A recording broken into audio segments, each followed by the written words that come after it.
What's up, what's up, what's up, what's up? What's going on, Facebook? I'm back. Facebook put me in FB jail for 30 days, as everybody knows, for going off at Matthew Glasner, the booty bandit that had verbally assaulted Ivanka Trump.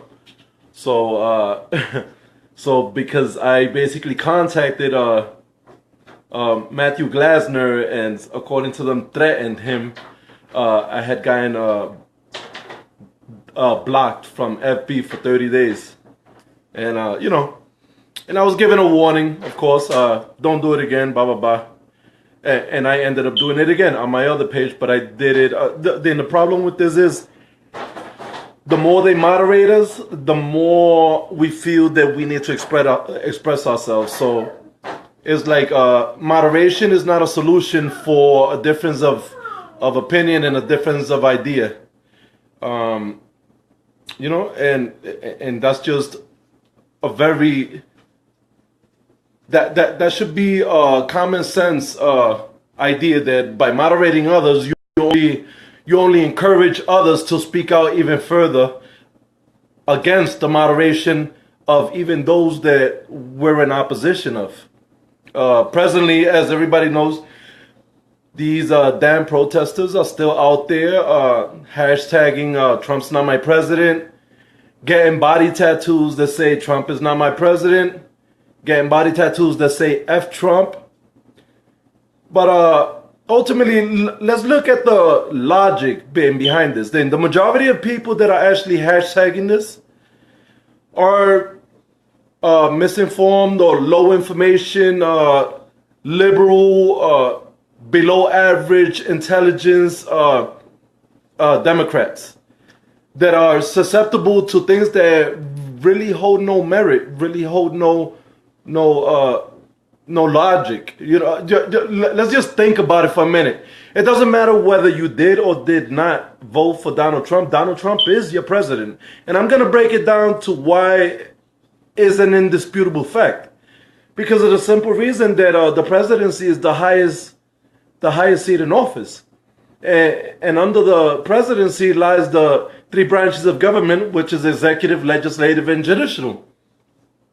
Legislative writes or proposes bills and laws into place. Judicial, which is like the judges and stuff, they interpret the law. And then you have the executive branch, which is either on a local, state, or federal level. And they're the ones that implement and enforce the laws. But who do they all fall under? They all fall under the president. And when we're creating international and foreign policies, who's in charge? The president is. So, in short, no matter how much screaming and crying people do in regards to Trump is not your president, the fact remains that Trump is very much your president, and Trump is very much in charge of your life, because Trump will be the one to... What happened, baby? You got to use the bathroom? Yeah.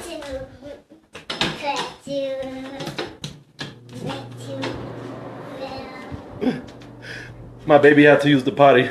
We're about to head out in a few. So basically, for those who keep this propaganda going, circulating, they jump from one thing to another. First Donald Trump is a racist. Good morning, Dave Wilbert. Good morning, Migdalia and Jeffrey Guzman. What's going on? I'm assuming that, like me, most of you either work in the evening or work night. But I wanted to touch up on that because ultimately it is tiresome. It is tiresome to see the same falsehood coming from the Democratic Party, the same fakeness coming from the liberals. Just they're so comfortable with lies and delusions. And these are delusional people. You have to be very delusional. Or you work from home? That's a good thing. I'm actually trying to go there as well and eventually start working for myself. But I'm thinking more or less about establishing some kind of business out here in Florida being that even though I went to school for electronics, in my spare time I did take a short 6 months course of French culinary, which then I eventually fused into traditional Puerto Rican foods and such. So, hopefully for the near future, now that Trump is in office, I'm thinking about opening up a restaurant, but not your typical restaurant, because I'm not the type that likes to slave over the stove. I'm more of the type that likes to innovate the concept of a restaurant. I wanna create a base where we actually cook the stuff and then we ship it out to different restaurant locations where the food is then kept in warmers with no need for cooking, etc., etc. That way we can keep track of the amount of food that's being sold and our finances and such. Well, I got this idea. Hopefully that'll work out.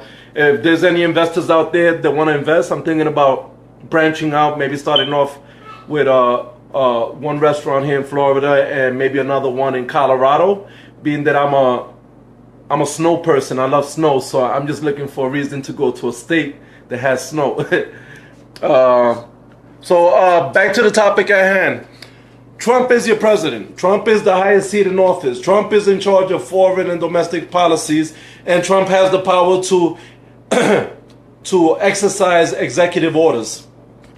What this means is, no matter the rhetoric that you use to reject the notion that Donald Trump isn't your president, the fact and remains that yes, he is your president, and there's nothing, absolutely nothing that you can do about it. And that was my final touch on that topic. But moving on, I also wanted to touch up on a situation that recently happened. As everybody knows, the Caucasian special needs teenager, I believe, or young adult that was basically kidnapped, tied, and tortured by those 4 African American hoodlums, criminals, or thugs, or however you want to classify them. And what was even more bothersome to me was the fact that the way the people reacted to it. You know, I've never in my life thought that I will see the day when inequality becomes so apparent. Yeah. It's just sad that this guy, because, nobody spoke out. Nobody stood up to defend him. Nobody went out to protest. No, CNN invited Democratic strategist and former Bernie Sanders Secretary of Press, Simone Sanders, a black politician also as well, to CNN to speak about what had happened in regards to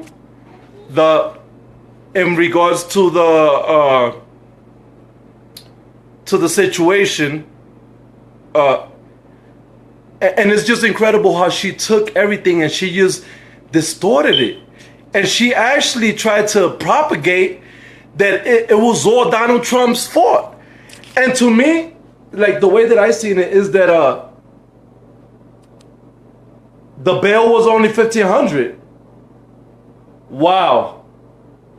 Now that is upsetting news right there, Onyx Molina.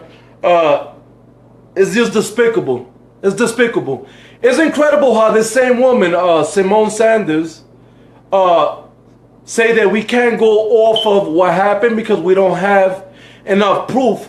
But it was her, Simone Sanders, who was also a Bernie Sanders press secretary, who was trying to propagate at that time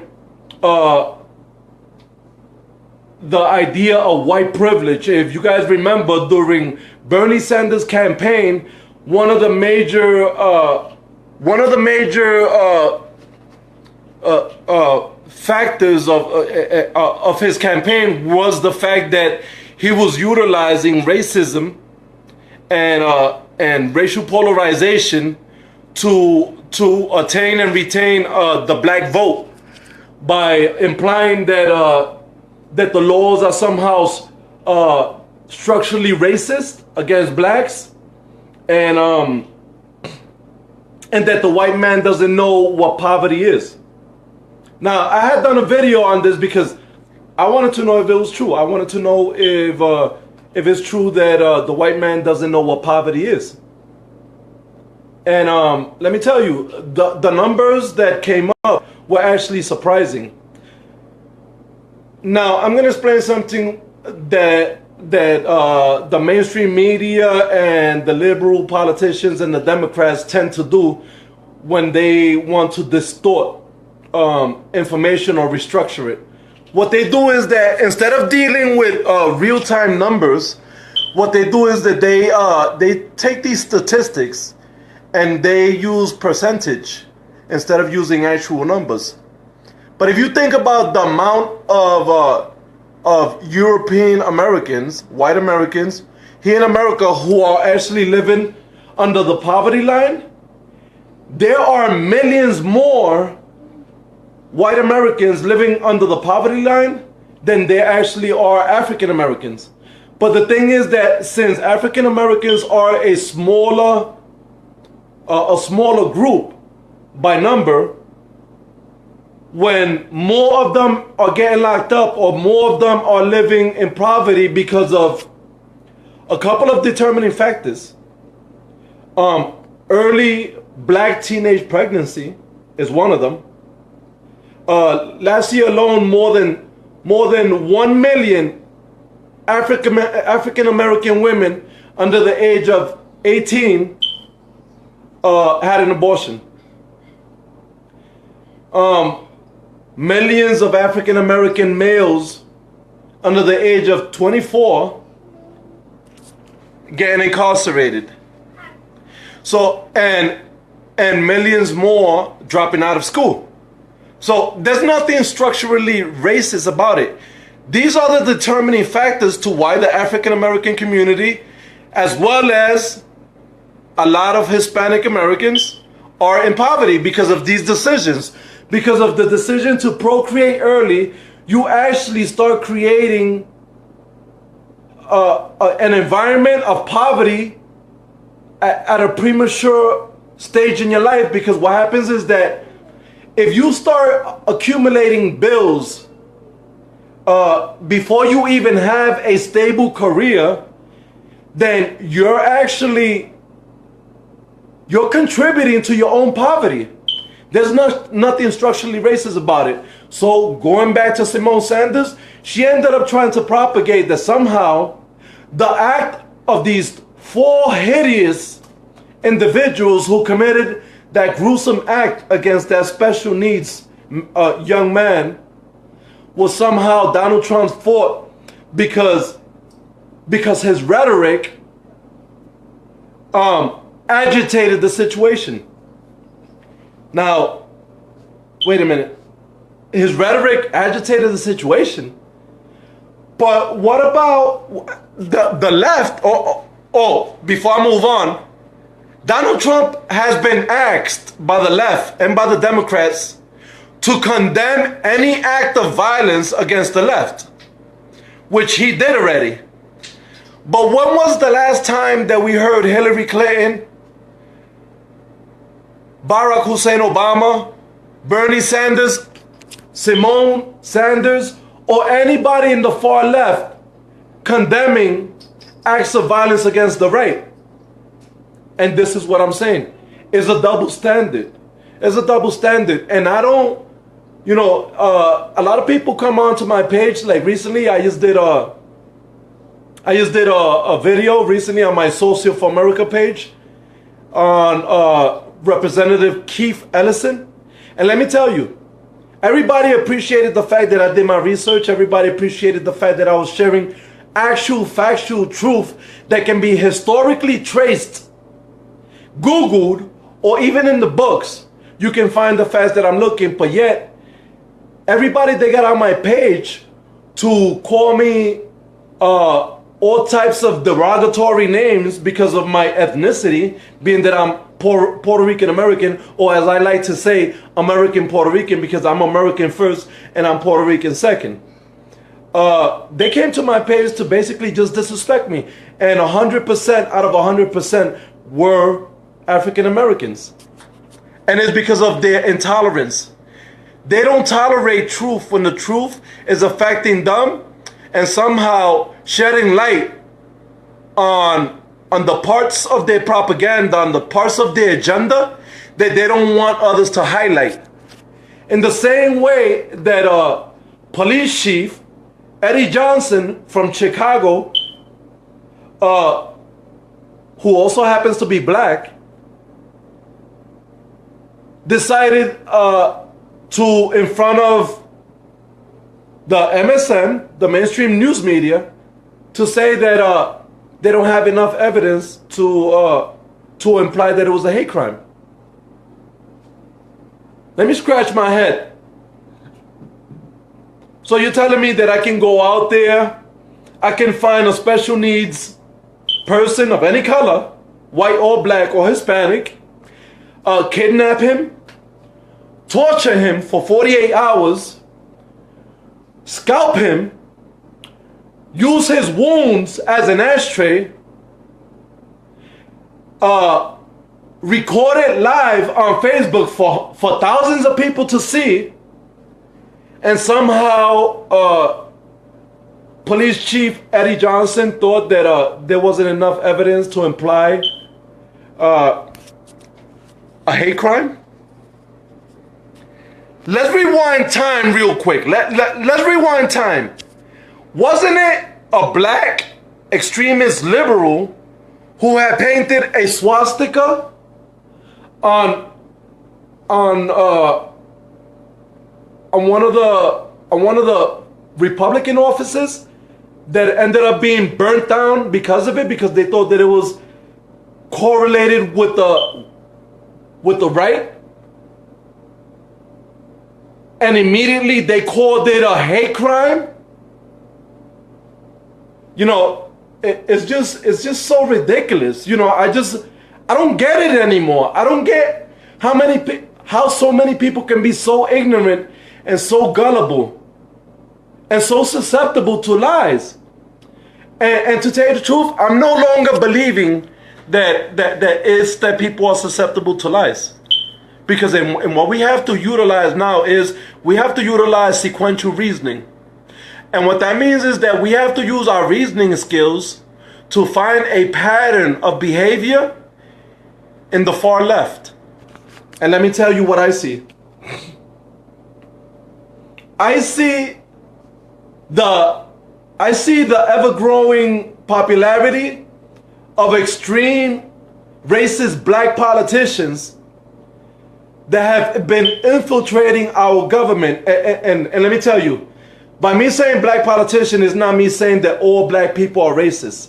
What I'm saying is that there's a growing trend of former extreme black militants who were supposedly reformed,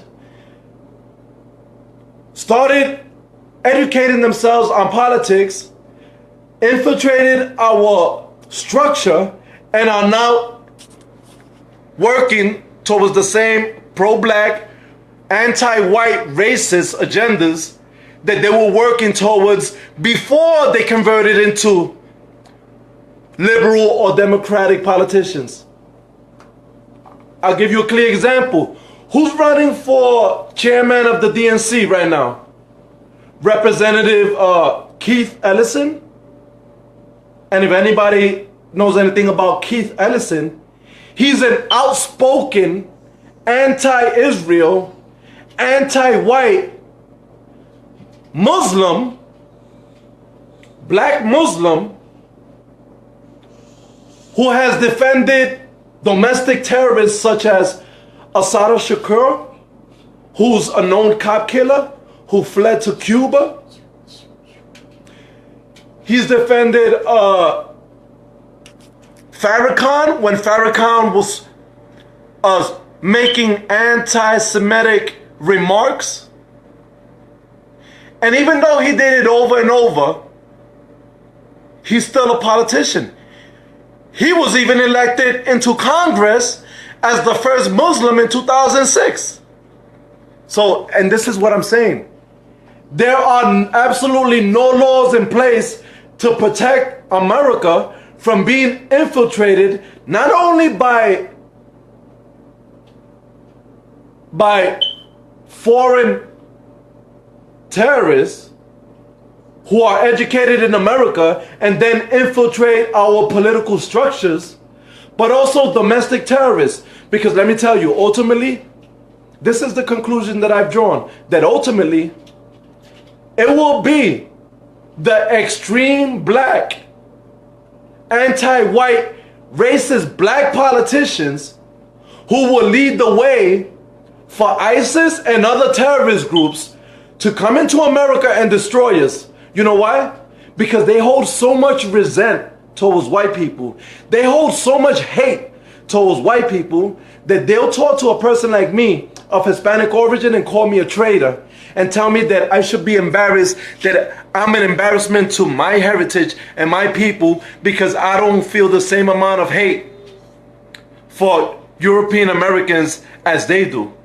And let me point out one more time, I'm not speaking about African Americans in general, because I know a lot of awesome African American politicians. What I'm saying is that presently there is a growing